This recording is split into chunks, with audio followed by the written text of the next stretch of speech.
Hi. Hi. How you doing? I'm good. I'm hungry. Am I gonna get the hungry Jacquice for this episode? Is this what I gotta deal Well, with? earlier I was hungry and I completely forgot about our anniversary. I was like, yo, our whole calendar is empty. I don't have any plans for December. I don't know. And you made plans to go do something else. I'm like, we not even gonna be in the. I ain't gonna finish that sentence. Hey, people, welcome back to the Carl and Jacquice show. My name is Carl. And I'm Jacquice. And on this episode, we're going to talk about meeting your spouse's or your partner's needs the way that they want you to meet them. And so to start off this episode, we're going to go to Jacquice, and I'm going to ask you, what does that mean? What's the dichotomy of that? What does that mean to you? That means you do things for me the way that I need them done, because after all, I'm the one who needs this from you. Okay. You don't do it the way that's going to satisfy you, because it's not about you in that moment. It's about satisfying your spouse. Nice. I respect that. So that makes a lot of sense. For me, it kind of means more of the same. And a lot of the things that we talk about, when we speak about them in plain language, they're so much easier to understand, as if to say, well, I should have already been thinking like that. But we don't. We just live our lives. But if you break down these simple tools and these things that we've learned over the course of the past decade and a half, then you'll see that anybody can do them, and they're very easy. So just to break that down real quickly, meeting the needs of your partner the way that they need you to. A lot of times in our minds, we're thinking about, well, if she would have did this for me, I would have been ecstatic. I would love her forever. That would be so wonderful. But when I did it for her, she didn't even seem to really appreciate it. She was kind of like, thanks. Didn't quite get the response or reaction that you were looking for. And that causes a lot of problems, a lot of fights, arguments, disagreements, things of that nature. Also, quick pause caveat. Arguments are okay. It's how you have that argument and where it leads to is the most important part about it. But it's okay to have an argument. You're not supposed to agree on everything.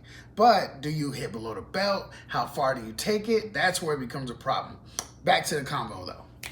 So, meeting the needs of our person, right? Of our partner, the way that they need to be met. The question would be then, I guess, why is it important? Why is it important to meet your partner's needs the way they need to be met? Because it gives you an opportunity to show them that you love them, because love is, after all, an action word. So there's an emphasis on show them. Exactly. Oh, I didn't talk about it. I like that. Show me state, Oh, you from the show me state? You know what's You already up. know what's up with that. St. Louis out here. Yeah. But anyways, back to the situation at hand. So yes, showing them is important. Showing love is an action word. So you show your love. And so that's important. I think it's important because we all need love. And especially in a committed romantic relationship, we want to feel that love, because in many situations we are giving love. And as humans, we want to receive as much as we give out or more. Right. Right? And that's fine as long as you're giving. The problem comes in where you're giving in a way that the other person doesn't really receive or care how you give. And so you're spending all of your energy and emotional capital on something that the other person, it's kind of like money exchange. You're giving thousands of money from Djibouti to someone who has euros. It's like, I don't care about your 1,000 euros. It's worth like $2, £2 over here. So you got to look at that situation like, what is going to be the high dollar love that I can share with my spouse or my partner, right? So that's where we at with that. It's very important, because you can spend your energy doing it and then they don't care, or it doesn't hit as hard as you would have wanted it to. Right. They'll appreciate it, but they won't hold it so dear to them. They won't take it so personally because it's not something that they actually wanted from you in the first place. It met your need. It didn't meet theirs. So in that moment, technically, it's almost selfish, even though you're providing some sort of act of service of some sort. You're doing something for them. But what is your motive? Right. Are you doing it to please you? Or are you doing it to please them? And that's what you have to ask yourself when you're doing these things. What is the purpose of me doing this? I want to please my partner or my spouse. You don't do that by doing things the way that you want to. You have to do it the way that they want you to do it, so that it will, like he said, hit harder. Right. That's what's up. So I agree. This makes perfect sense. So it's important to do that because we need to feel love, especially when we're giving love. The other piece of that is, as you're giving love to your partner, there's another side of it. Because you mentioned if you're doing it in a selfish way, like if I do this for her, I'm going to get so many brownie points. Right. And then it doesn't land. And you're kind of like you dropped the ball. I did all of that for nothing. Right. And that can cause friction. But then there's the other situations where you're doing things for your spouse or your partner because you love them. And in your mind, if this was done for me, this would be everything. And you're doing the right things. You have the right motivation. I want to do this for her because she is going to love it. And I want her to feel this love that I have for her. Because I would love it. Right. And so it's not selfish. It's not self-servicing. It is for the other person. But it doesn't hit. And it's like, why doesn't it hit? Well, because we all receive love differently in different ways. Now, some people are lucky to be matched with someone who receives love the same way that they do. So this may not be an issue for you all, unless you're doing it selfishly and the other person can smell it, okay? But in a situation like ours, I receive love in different ways than Jacquice does. Many different ways. Why you gotta put me out like that with the minis out here? Huh? I receive love many different ways. So what that means to me is that I can be pleased many different ways. So it actually makes the job easier on my partner. Whereas on my partner's end, she receives love in a couple of very special ways. And now that I am aware of those ways that she receives love, I don't waste my time with the other ones. That's right. Because you hear the amens, right? You gotta listen. You gotta pay attention. You gotta pay attention. Right. So for instance, for me, one of my ways that I receive love is through words of affirmation, right? And as you heard in the beginning of this video, Jacquice is from the show me state. So I don't want to hear your words. I want to see your actions. That part. So for me, you tell me I look nice, or you tell me you appreciate me, or you see that I'm doing whatever I'm doing for you, that's going to fill my love tank, right?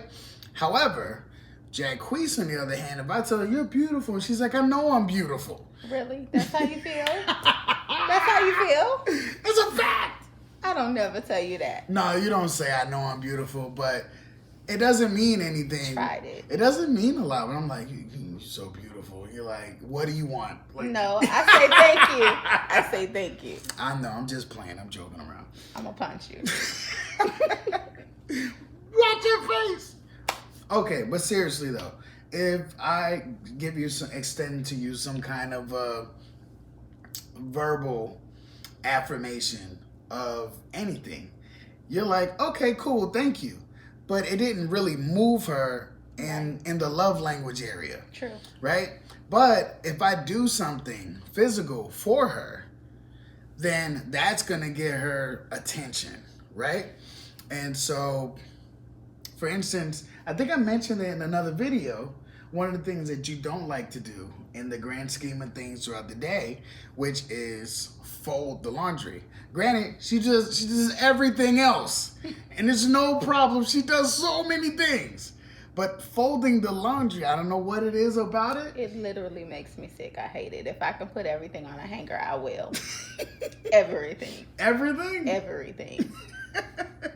So what I do to show my love and say, hey, I care about you, I love you, in so many words and so many actions, I make sure that I fold the laundry. And in the middle of the loads and doing other things, if she drops a pile of laundry on the bed, I'm like, oh, this is my opportunity to show her I love her. And so I'll run to it and start folding the laundry and putting everything everywhere. See, I'm ex-Navy, so I do silly stuff like fold skivvies, fold underwear. And she's like, you don't even... crazy. So you don't even need to fold those. So I'm like, all right, here we go. Ball them up. How you feel about that? You know, but if you fold them, you have more space in the... It's just going to get freaking messed up anyway, so it really doesn't matter. You're so anti-folding, it don't even matter. It really don't. But anyways, so that's what happens with that. And what I would like to do over the course of... Maybe we should make this a pillow talk topic. What you think?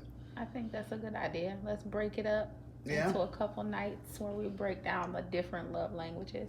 Yeah, because there's 5 love languages, and I would love to talk about those in more depth in a comfortable environment, obviously, because this is where we're getting a little bit more intimate. There's more than 5, but 5 is standard. Yeah, there's 5 standard. The cool thing about it is that once you understand the 5 love languages as noted in a famous book, you'll understand that not only are there 5 love languages, but you learn that I need to find out what my partner's love language is, and it may be something that's not in the book. But if you don't ask, you cannot reciprocate. If you don't know how to fill their love tank, then you won't be able to. So that's why it's good to have those conversations, set expectations, and have logical, healthy expectations of your spouse or your partner to have those conversations. That's right, which is a great question. And I think that if you have not already had this question asked, or you've not had this conversation with your spouse, I think it's a really great idea for you to just go to your spouse and ask them, how do you receive love? Right. What is it that I can do for you? Ask them, what is it that they need? And have this kind of conversation and let us know how that went. Excellent. All right. Well, this has been a great episode. Yeah. I enjoyed it. And I can't wait to really dig into it on the next episode of Pillow Talk. Don't forget to tune in next week for Pillow Talk on Tuesday and Thursday.